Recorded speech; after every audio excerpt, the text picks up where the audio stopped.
1. Bonjour chers tous. Hier, lundi 3 novembre 2025, il y a deux informations qui m'ont interpellé dans la presse des réseaux sociaux. La première information, c'est j'ai cru lire que le produit intérieur brut du Gabon avait baissé de 15%. Et la deuxième information, c'était celle relative à la faillite programmée du Fonds gabonais d'investissement stratégique.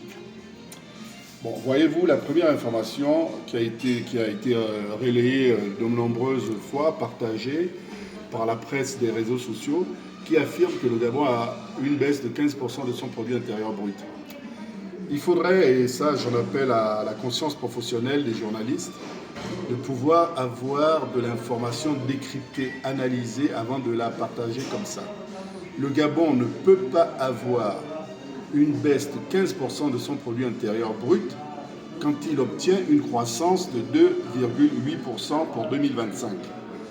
Donc la Banque mondiale qui a lancé cette information a justifié ça par le taux de change qui est en défaveur du franc CFA vis-à-vis du dollar.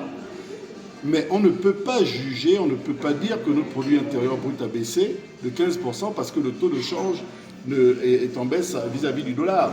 Il faudrait que nous puissions, pour comparer les produits intérieurs bruts, pour pouvoir mieux voir la croissance du produit intérieur brut, la comparer avec des dollars constants, c'est-à-dire dollars constants 2024, dollars constants 2025, et on voit la progression de notre produit intérieur brut.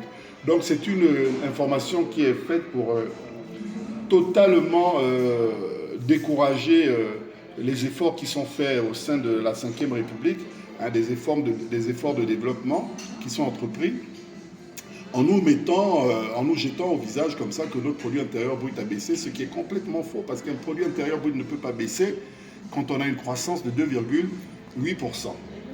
Alors la deuxième information, c'est la faillite programmée du Fonds gabonais d'investissement stratégique. Et là, j'en appelle à la nouvelle assemblée qui a été élue de s'auto-saisir de façon à ce qu'il y ait une commission d'enquête parlementaire qui puisse interroger tous les administrateurs, directeurs généraux, qui se sont succédés au Fonds gabonais d'investissement stratégique, de façon à ce qu'on puisse voir clair, on puisse poser les responsabilités et de façon à ce que la justice puisse s'établir de façon pleinement. Il faut que les responsabilités soient désignées et que les coupables de ces détournements de fonds, de cette mauvaise gestion du Fonds gabonais d'investissement stratégique puissent être traduits en justice. Parce que trop, c'est trop.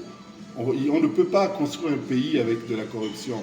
On ne peut pas construire un pays avec des détournements de fonds parce que ça nuit au développement, ça nuit à notre dynamique d'aller encore plus loin, de pouvoir émerger comme pays émergent.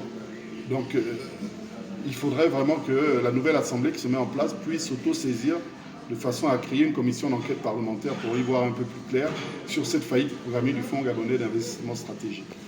Je vous remercie.